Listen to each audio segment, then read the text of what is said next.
Isabel Crawley is one of my favorite characters. I loved everything about her, including the friendship and quips between you and Violet.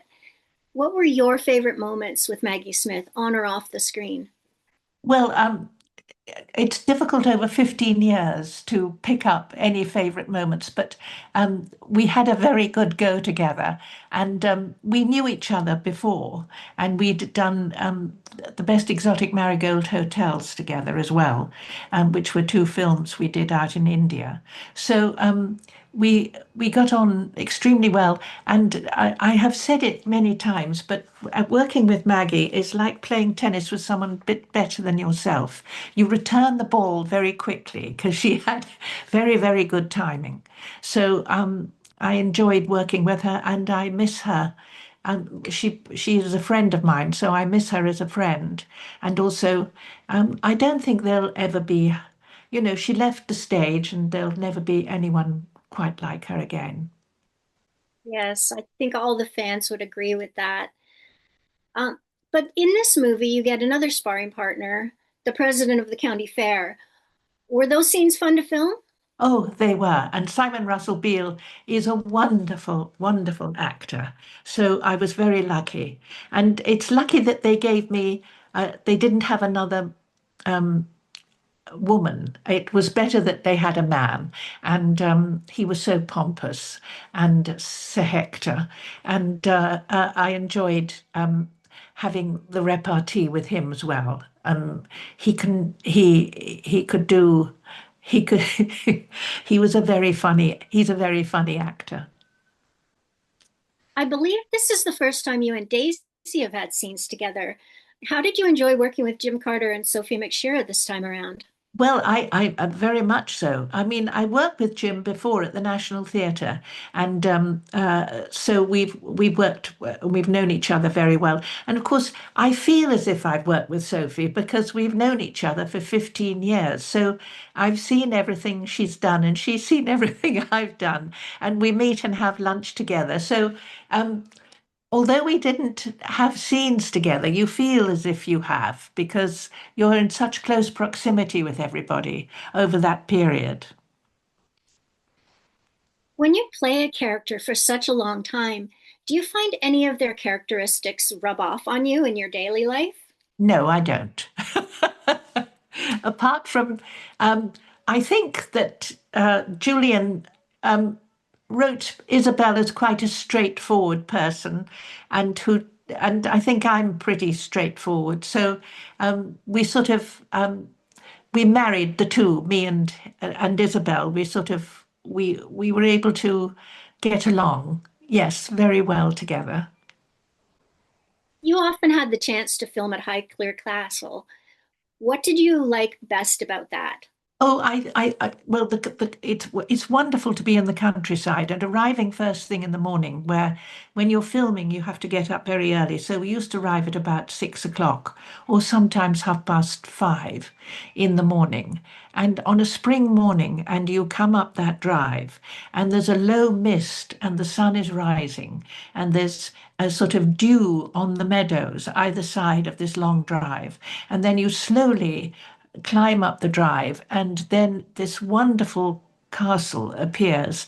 It never failed to take my breath away. And also, there's some.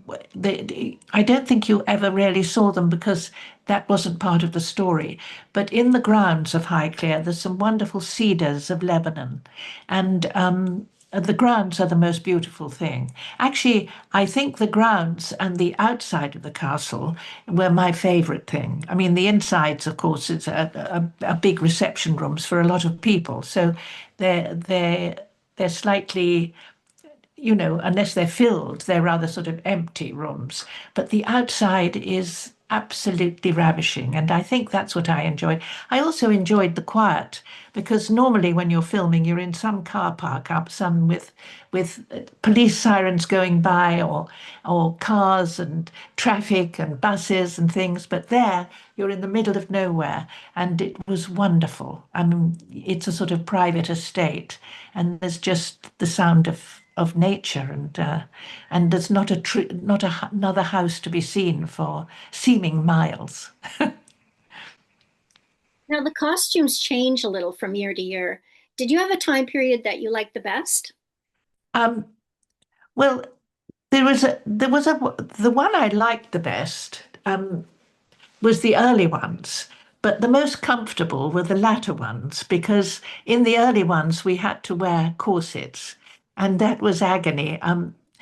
When I say that, it's okay if you're wearing a corset for, say, 3 or 4 hours, but when you put one on at 6:30 in the morning and you don't take it off till 8:30 at night, by the end I mean, it's exhausting.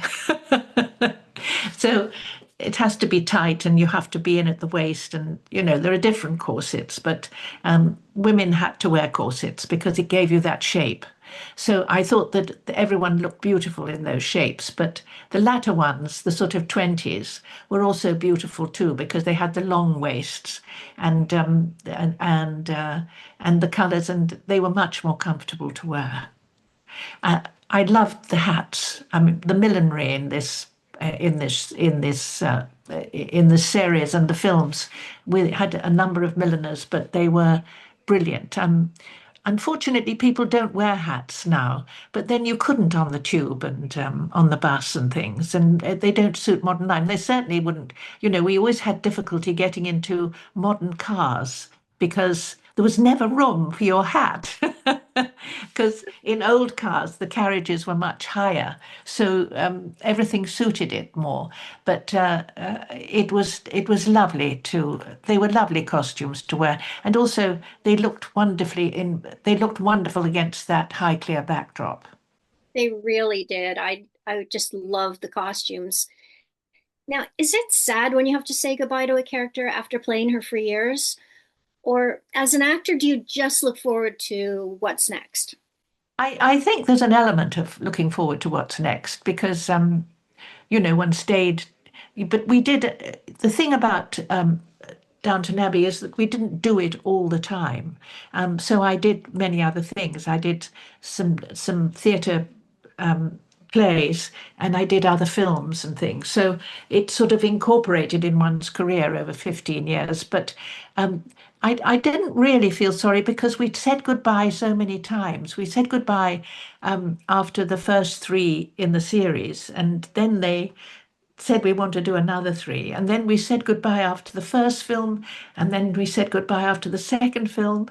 And then, but I think grand finale is really saying goodbye. But we're all meeting up in December for dinner. So we'll all be together then. And in fact, I've got two of the cast coming round for supper next week. So we became very, very fond of one another. That's lovely. I'm so happy to hear that. Which cast members were you most close with? Well, well, of course, Maggie was the one, and then of course, I mean, Jim and Leslie and Phyllis and Michelle and I can't really say, and Laura. I mean, there were so many. I mean, we used to play games. We used to play something called Bananagram, which is like a very fast Scrabble, because when you're waiting to film things, it takes forever, and you're there, and then they film it in segments, and you could be there the whole day and just do especially in the crowd scenes or the dinner scenes where it goes round the table. And they had to set up the lighting each time and change it. So there used to be a very fast Scrabble game we used to play, and we all used to do that. Some people were better at it than others. I was rubbish. Maggie was extremely good at it. I mean, really fast. Um, and so, yes, there were a few of them which were really good at it. But we had a lovely time together.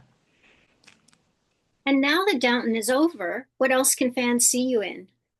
Well, I did a film in Australia um, earlier in the year, which was a David Walliams book called Fing, Fing, which is about a little animal called Fing, and with Taika Waikiki, who is a New Zealand actor, and a big cast and with a lot of animals, alpacas and wombats, and I mean, I loved it. I'd never been to Australia, and it's a very anarchic film.